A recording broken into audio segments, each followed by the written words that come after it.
Okay, welcome back, everybody. Today I have on a new guest. I can't wait to get into this topic with her. Her name's Jennifer Watts, or Jenn Watts. I always call you Jen. Jenn is a CPA, but she's gone through this career transition. So we're going to talk a little bit about that with you today, too, Jenn. This to a certified life coach and a nutrition coach. And you specifically work with women that have ADHD and that are looking to really, I guess like you talked about sort of like sustainable weight loss is like sort of one area, but it's this whole approach to like life, wellness, and so we're going to get into some of those topics today. Did I nail it right? Yes, you got it. Okay, awesome. So Jenn, let's talk a little bit about like, I'm curious about this whole CPA. So like how long were you a CPA? What made you decide to go into like life coaching and nutrition coaching? Yeah, it's a big transition, and people are always so surprised when I tell them I'm actually a CPA as well, and they're like, "What?" So I still am a CPA. I still occasionally do that kind of work, but I kind of went up through the ranks, got my designation, and worked in public practice for a long time. And my husband's also a CPA, and we just kind of got to this point. Maybe about 3 years ago, life was just lifing. Like it was, we went through like sort of a rough period with the age of our kids and kind of realized like we're working, not really living, and kind of realized like we didn't really want to be living our lives that way anymore. And we had our own practice. We sold our practice, moved to the island. We live on Vancouver Island now. We used to live in the suburbs of Vancouver, and just wanted to have a slower life for our kids, especially. And at that time, I kind of thought it was like a perfect opportunity to kind of revisit whether that was actually what I wanted to do anyhow. And around that time, I ended up getting diagnosed with ADHD myself after my kids had it. And it was just sort of a light bulb moment for me, realizing the impact that was having on all these areas of my life, but in particular when it came to my physical health and some struggles that I'd had with my weight, for most of my adult life. And I had such an interest in it. And so I just kind of pivoted and dove right in and decided that I really wanted to help other women who had experienced similar things to me. So that's how I ended up going down that route instead. Okay. And so if you're okay with this, I'm just kind of curious. So you got diagnosed after, working with your kids and realizing kind of like what they needed. You went and got tested. Yeah. Now, looking back on your life, like where you are now, would you say that this is like a latent development of ADHD, or did you kind of always have it and just not aware of it? Never diagnosed as a kid. Like, I look back, like when I was a kid, like we didn't really do a lot of that back then, right? Like, our parents weren't necessarily aware and people weren't necessarily talking about it as much. So I'm kind of curious, like, do you see now it's like, patterns, that you would have, or decisions or choices that you would have made? I'm just kind of curious how you like sort of look at it back now. No, that's such a great question, Brenda, because especially for girls, women, people assigned female at birth, it is a completely different experience to the way it is with boys. And I think there's a lot of the assumption that like, ADHD is just like a little boy who's bouncing off the walls and can't keep still and can't focus.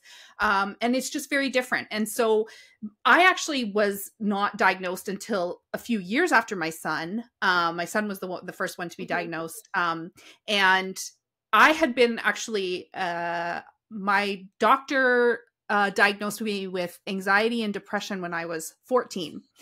And this is really common in women to looking back, because a lot of us are diagnosed not, later into adulthood. I was in my 40s, which is very common. And now I can look back and see so many things that I had struggled with that I just thought that's just my personality, or I just assumed everybody struggled with those types of things that were in fact a symptom of this neurological disorder. So it would be, even things as simple as, social interactions that are just a little bit different, or feeling misunderstood, or time blindness, like so many little things that The other thing too is that we so often will kind of mask. Like we develop these coping mechanisms to account for these ways that we work differently. And so there were so many areas of my life where I realized I had done that. And it was really interesting because I can see in retrospect why the shift into motherhood was sort of a challenge for me, because those coping mechanisms kind of go out the window when the kids come along because there's not a lot of structure anymore. Right. So, I mean, it was kind of a relief to have all of that make sense.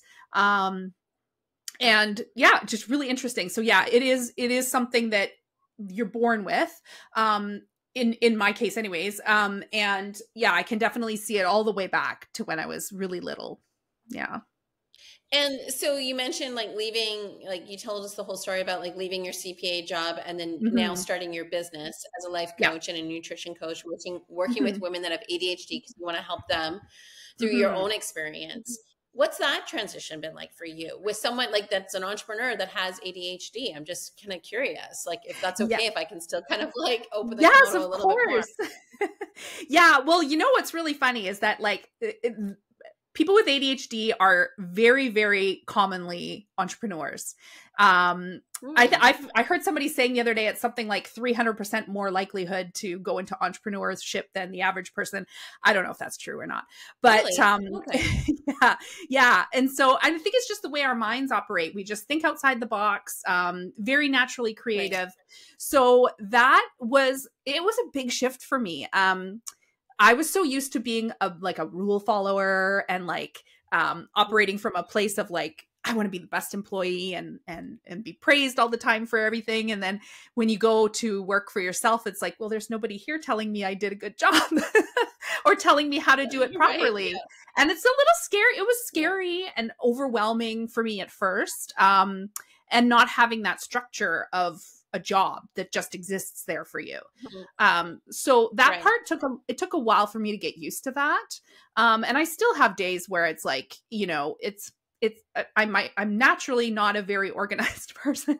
And so I have to focus on it and be really intentional about those types of things. So it was a big learning curve, of how to operate just in the regular day-to-day kind of things of running a business, was for sure a big learning curve. And it's so different, but I love it. Love it. Yeah. So let's talk a little bit about the nutrition and health. Because again, I think, you know, like when we talk about sort of midlife women, those are a lot of the women that are tuning into this podcast. And I know you work with a lot of women midlife. You mentioned that you're in your 40s. I mean, the challenges of like nutrition and, you know, maintaining, you know, like you talk about sustainable weight loss, but also just like maintaining like, you know, a healthy, you know, vitality, right? Like I noticed it a lot. Like I kind of started noticing it definitely like sort of late 30s, 40s, but I was still in my corporate job. And I used to just think of that as being just like overtired. I used to fly a lot with my job. So I'd be like, oh, I'm just jet lagged. I'm this, you know, it's just taking a little bit longer. Kids were younger, so I get more flus and stuff from them. But definitely as I started getting into my 50s, it was just like, oh, like it didn't really matter if I was working out 20 days out of the month or 30 days out of the month. Like I was like things were just not coming off as easily. Right. Or it was like, you know, coming out of the winter months when we're cocooning more and like snacking more, Christmas cookies or whatever those things are. Like I just wasn't necessarily losing it as quickly. What's the difference between, I guess, like in your experience, midlife women that are going through that versus women that are going through that sort of phase that also have ADHD? Is there a difference? Like what is that specifically? Yeah. So, I mean, for everybody, I mean, it is just like you touched on, Brenda, like when we get a little bit older, we maybe start to head into the perimenopause, menopause years. Our hormones just affect those types of things. Right. And so it's not uncommon to feel more fatigue. Our sleep is different, like all of those kind of things that all impact that. Those aspects of health. And especially when it comes to weight loss too, because I think it's so easy to forget about all of the other factors that go into it besides just eat less, move more. Like there's so many other factors that impact it, including sleep, hydration, your emotional state, your all of those things. And so I think like the hormones play a big part in it. And I'm not an endocrinologist, so I don't really want to speak to that too much, but it does have a big impact. But there's also a big connection there for women with ADHD, which hasn't been explored as much as we would like scientifically, because a lot of the research on ADHD was done on boys and men, as with so many other things. Yes, and of course, as most situations in women's healthcare, right? It's just like women's bodies are not the same as men's bodies, for sure. They are not. And so all of this research has been done on males, as well as like the impacts of the medication, all of that type of stuff. But now they're starting to recognize how much of an impact our hormones have on these, the way that that ADHD affects us and how we function, with our neurotransmitters, all of these things, it's all connected. And so honestly, there's not a lot of research specifically into it, but we do know that there's a connection to this. So it can really heighten, like going through these transitions, perimenopause, menopause, even when girls start to menstruate, that is often when these symptoms are heightened for them. And that's, why a lot of especially that was my experience of the anxiety and depression diagnosis right around the time that you start to get your period, is happens to a lot of them. And so that the same thing happens on the other side when your hormones start to shift. It's really impacted how these symptoms show up for them. So well, I love that explanation. So, I mean, I think that this is going to be something that we're going to continually learn about. I mean, obviously women's healthcare, I mean, there's such a more heightened awareness around perimenopause and menopause, how women's hormones are impacted differently than men in midlife. And so now there's going to be someone that's going to come up with this research study, right? Like it's going to I hope so. Yeah. And we're going to learn more about it. And what are some things that we can do to, prepare ourselves at different stages of hormone growth and changes, throughout our life as a woman, girl to woman, etc. So, what are some ways that when a client reaches out to you and you work with them, like a woman that has ADHD and is interested in looking at nutrition, their health, their weight management, what does that process look like? Yeah, well, to me, the biggest impact and approach that I take that would be different from the way other people might approach it is so much of this is emotional, psychological, mental, all of those aspects of things, because there's a lot of programs out there, just telling you to count your calories or macros or whatever the case may be. But when I talk to women with ADHD, and this has been my experience too, there are so many other factors in how we think and operate that are going to heavily impact whether that's even applicable to you. I mean, it's the starting point really is with the thoughts and the feelings and the emotions and how those things are impacting what you do on a day-to-day basis. So, and I take a very personalized approach as well, because even although physiologically we are all the same in that it's an energy balance thing when it comes to, any kind of changes to your body composition. But if we aren't addressing the way that we think differently, the way that we operate differently, there's no point in trying to Band-Aid on this quote unquote solution of just eating less, especially for women with ADHD, because for food is so much to us.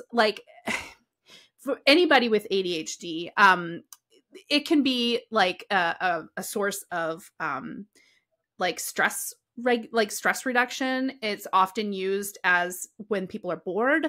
It can be used for so many other aspects to it. But even things as the way that our executive function is different has a big impact, right? Because when you think about planning out what are you going to do for the week, if your brain doesn't work that way, just telling somebody to do that doesn't work. So yeah, so it all comes down to just taking that individualized approach and dealing with the awareness of their thoughts and feelings that are impacting this. Well, just going back to so thank you for sharing that. But like going back to what you were saying earlier about, folks that, have ADHD generally, like Mm-hmm. you said, go into entrepreneurship, they're highly creative, they Mm-hmm. tend to go outside the box. So I would imagine when we're talking about nutrition and meal planning and menu planning and all that sort of stuff, although it can be helpful tips, it's like to keep up with that might be, again, counterintuitive to how someone with ADHD, I'm making that assumption, would Yeah, operate, right? Like it's like, okay, thank exactly. you for that meal plan. I'll try it. I'll do it for like Yes. 1 or 2 weeks. And then I want to like augment it. Or I just want to ditch it and like go off grid or something and create from it. But if they don't have some of those principles that you're talking about around like Mm-hmm. diving into your thoughts, like exploring your feelings around food, weight, your appearance, all of those things, right? It can just sort Yeah. of set off more triggers for them. And, the fact that they're probably not going to stick to the menu plan that you gave Mm-hmm. them, Mm-hmm. and they're going to go off grid after 1 or 2 weeks, but then like they're going to be right back at zero again type of thing. Absolutely. And the way you described it is exactly what I see time and time again, is this cycle of, okay, I would like to I want to feel better in my body. I want to Right. feel more energized, whatever the case may be, whatever their desire is, which is Yeah. a-okay. And then they'll look for some kind of resource and think this is going to be it. I'm going to do this thing. And then it doesn't Mhm. work for them. And then after a few weeks, and then they think, oh, I must be me. There's something wrong with me. I'm the problem. I can't make this work. And then after all of that effort, they've put in all that mental effort, had no change, and now they just feel worse about themselves. And then the cycle begins again and again. And it's exhausting. And the other thing too is that we are so we're kind of externally driven as people with ADHD. Like we operate well with deadlines. We operate well with like something, if something is exciting to us or interesting. And if it's not, we can't do it. And so it's easy for us to think those things are going to be the answers for us. But then Mhm. when we don't have the recognition of what's actually going on inside of us, it's just we just physically cannot make a follow through with those types of things. So it's really important to tap into that. And I don't think a lot of people really make that connection of what kind of an impact that can have on them. They just spend so much time, which is what I'm really passionate about, is they spend so much time thinking they are the problem. And I just want to let them all know, like, there's nothing wrong with you. You just have to find the approach that works for you. Yeah, like, why didn't this checklist or this meal plan work for me, or this Yeah. grocery list work for me? It's not Mhm. about that. It's just, I think it's definitely like what you said about like exploring the thoughts, but this could be for Mhm. anybody, I think too, right? It's not just people with Absolutely. ADHD. I mean, I think like, the weight loss, um, industry, I guess is the best way to say it. I'm Mhm. not really an expert in that space, and that's why Yeah. I defer to folks like yourself. But, there's a lot of like, misogyny and Uh-huh. patriarchal thinking in that, where it's like women, especially young girls too, right? The whole model Mhm. fashion industry, not to knock models because it's an occupation, but Yeah. and women are obviously a large part of that, but it's just more like this stereotype of like the perfect girl, the perfect Yeah. woman. And that, Yeah. we have to be a size 4 or whatever, size 6, right? And 5'9", and look great in heels and jeans and, all these things, right? And so Mhm. I think what you're saying too is well, one, if that is something that you're struggling with, let's Yeah. explore those thoughts, right? Because do those thoughts feel good for you? Do you need to have those thoughts? Are they serving you in this nutrition plan, right? But it's like, Mhm. oh, what's really what you want, out of this weight Yes. management plan? Is it to feel good in my body? Is it to have more energy? Is like when I sleep at night that I can actually go through my whole night's sleep?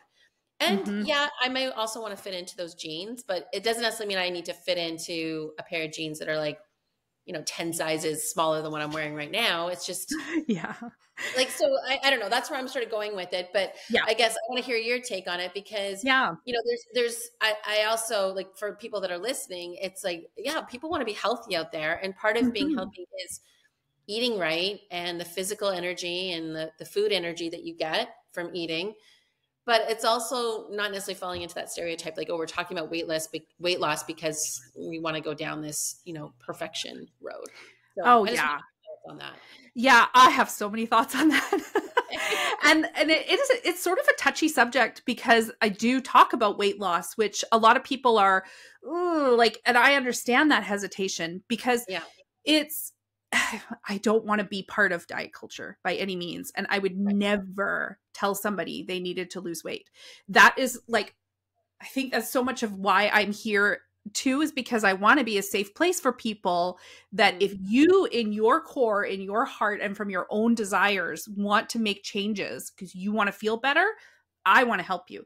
But that is like, that's another reason why people with ADHD and really anybody needs to really examine the purpose or the reason why, the why of why they want to do any of it. Because if they don't have a good reason, if they're doing it because they think they should, or because somebody told them they need to do it, they're not going to see success with that. And they shouldn't, right? The only reason you should ever, or the only reason that you would ever want to do that is because it's something that matters to you and is meaningful to you. And you maybe want to feel healthier, or you want to play with your kids, your grandkids, like whatever the case may be. But yeah, it is kind of funny, like to feel like I'm sort of in this no man's land in the middle where I'm like, I want to be here for you and like be a safe place to talk about these things, but I am not going to give you any kind of a rigid diet plan. It doesn't work. And it's not healthy mentally to do that kind of stuff. But I also don't really fall into the other camp of saying that like there's anything wrong with wanting to change your body, or that that's a bad thing, because I think that people have autonomy. People are entitled to want what they want, and what matters to them matters to them. And yeah, that was kind of, I mean, I do obviously have a lot of thoughts around all of those things, but it really comes down to what is meaningful to you and a true healthy desire. Then I mean, that's the only way you're going to see success with that kind of stuff anyways. Yeah, no, absolutely. Well, I mean, it resonates with me. I just went in and had a physical with my doctor, right? You know, got all the blood work done and stool samples and everything, right? So it's just, and knowing like, okay, this is where I'm at. Like I'm 54 years old, and I actually like, you know, cholesterol was great. Glucose was great. You know, all those things were great. But I also have a family history of type 2 diabetes, grandparents on both mom and dad's side, dad. So it's like, I have to be aware of that. And, you know, my doctor said, like, you may just have the type 2 diabetes gene. You may just get it.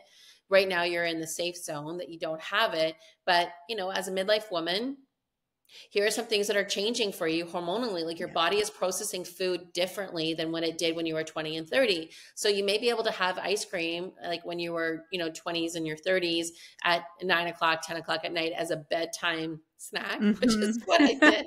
I'm a little hungry. I'm going to have like a bowl of ice cream. Well, she's like, your body's going to store that now more, right? And that means like you're just absorbing more of that glucose. You're not like allowing that time for that glucose to burn off. And if you do have a history of type 2 diabetes, like you got to be aware of it. Like I'm not necessarily significantly overweight. Could I lose a few pounds? Sure. But it's more understanding like those things around my nutrition that I think are so important.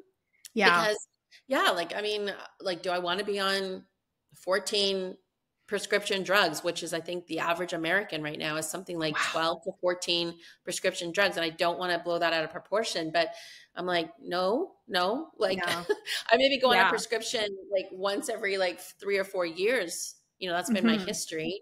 You know, and not to knock anyone that has to use that, but if we can avoid some of those things because we're just more aware of like how our body operates and you know, and that it's changing, right? Especially for women hormonally. I think that's the big thing, is that it's going to continue to change and just to be aware of it. Well, and just what I was just going to say, Brenda, what you were saying there too. I mean, that's just a perfect example of that too, with, you know, if you decided that you did want to lose a few pounds, or like if somebody told you that you should, that feels very different than, and you think, oh, I can't have ice cream. I can't do this. It's very restrictive. I can't do all these things, as opposed to thinking of it from the lens of, you know what? I want to feel good when I wake up in the morning. I want to feel energized. I want to be able to like stay without a bunch of medications. It feels very different. And when we're thinking of it through that lens of like, I just want to be this version of myself, is a very different approach than feeling like, oh, I have to do this for this reason. And I'm a bad person, or someone told me that I'm doing Absolutely. something wrong, which is true. Yeah. So, I mean, Yeah. it's the whole conversation that I always talk to, like with entrepreneurs anyways, around their business. It's like, we can talk about all the things that aren't working well in our business, but what do you Hmm. want it to be? And, Yeah. and getting clear around what those thoughts are, the feelings that we have around it. How do we release some of those things so we're Yeah. not like penalizing ourselves? I like this approach. Hmm. So, um, I guess, the other thing I was going to ask you too is, like, because we sort of touched on a little bit around some of the diet or the weight loss or the weight management programs that are sort of out there for a woman with ADHD. What would be like a piece of advice that you would give them? If it's Hmm. like, hey, I do need to lose some weight, or I want to have better decision making around my weight loss management. That's maybe like Yeah. for me a better way of sort of saying it. What would be sort of like those first like one or two things that you would say, hey, consider this or try this approach? Yeah, the very first thing I always tell people to do is just to get curious and observe themselves, because Hmm. quite often we are kind of in patterns, or have little habits that we're not aware of. And like typically for women, it's often or for people with ADHD, it's often a matter of like, you're very reactive throughout the day. You wake up, you drink coffee, you forget to have your breakfast, you get stuck in your work, and then all of a sudden it's the afternoon and you're ravenous, and then you're just kind of like raiding the pantry all night. Hmm. And you don't have food planned out, and that kind of thing. So what I usually tell people to do is just in as non-judgmental way as possible, kind of observe your patterns with food, Hmm. with water, with how you're getting sleep, just to kind of see if anything sticks out for you in terms of like, oh, I tend to skip this meal, or I tend to, I don't get very much vegetables during the day, or whatever the case may be. Right. Um, and without judging yourself, to just see this, because if we don't see these things and if we're not aware of them, then we can't make any kind of change. So that's usually the first thing I tell people to do, is just to kind of, and I'm not saying like track your food or anything like that. It's just a Hmm. matter of kind of observing yourself, getting a good idea of like where you're at and what are the habits and patterns, and as well as what's happening that might be driving these behaviors. And I mean, it's hard to do that right off the bat, but just if you do notice, I'm really stressed at this time of the day, and then I tend to eat, or something like that, can be super helpful. Yeah. Um, Or so yeah, that, this time of the day I have like no energy and I'm feeling really yeah. sluggish and I can't even get through a meeting or something. Yes. Yeah. Because really, sometimes it's not as complicated as we think it might be. It could be just, you know what? I don't really get any protein in the morning. Mm. It could be as simple as that, right? Or I'm not getting a lot of fiber, or something like that. So that is really the key for a lot of people, is just have developing that awareness, so that you can find little areas where you can make little shifts in a positive way. Awesome. So Jen, Yeah. how can women work with you? Women that have ADHD, how can they work with you right now? What's some of the tools or offers that you have out there? Yes. So right now I work with people one-on-one, but I'm in the process of developing a group program, because I think Mhm. would be amazing for people with ADHD. And so like they can always just reach out to me, but right now it's a 12-week program, one-on-one Mhm. coaching.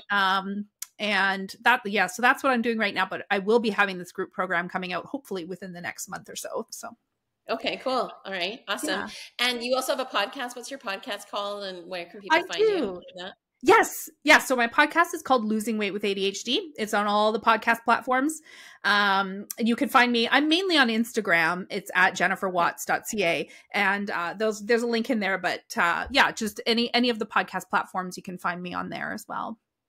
Okay, great. And then, Yeah. so Jen, just as like, again, this is sort of like behind the scenes, like with entrepreneurs, Yeah. for people that are listening, it's like, this is what the X is all about. It's like we sort of pull back the curtain a little bit and see what's happening. So if I was to see you as your newbie self, like when you first started your business, what advice would you Hmm. be telling her, knowing what you know now about like running your business or where you're at in your business Oh, today? you know what? I would just be telling her, just take messy action, Mm, because it's so easy in those moments to think, I don't know enough. I need to figure this out first. I've got to get it perfect before I try. No, I would tell her, just go for it. Just try, just take any kind of action. of course you're going to make mistakes or something, but it's just getting going is like the best thing you can do. So that's 100% what I would tell her, is to stop trying to learn things and just get going. Okay, awesome. And what's your go-to way to kind of like regulate yourself, get yourself calm, focused? Yeah. And this might be specific for folks with ADHD, but also Yeah. just your kind of like inside scoop that you do for yourself. It's walking. I love it. Going for walks is like my favorite thing in the world for so many reasons.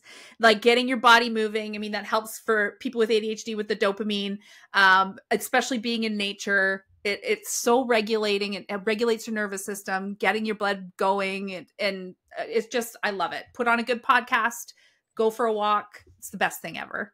Yeah, absolutely. I totally believe like getting into nature, connecting in with the land. I think Mm-hmm. sometimes a lot of times we hear about like, I mean, obviously mindset work, there's a lot of thought Yeah. work in that.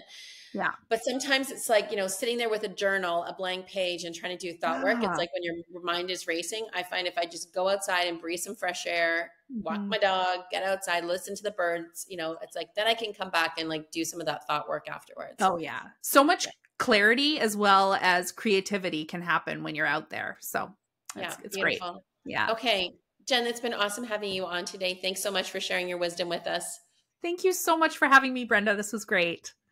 And okay, so actually just one other last thing. So people can find you on Instagram at Yes, at jenniferwatts.ca. Okay, perfect. And where's your website? Oh, it's jenniferwattscoaching.com. Okay, perfect. Yeah. All right. We'll make sure that we have those all in the show notes. Take care. Okay. Thanks.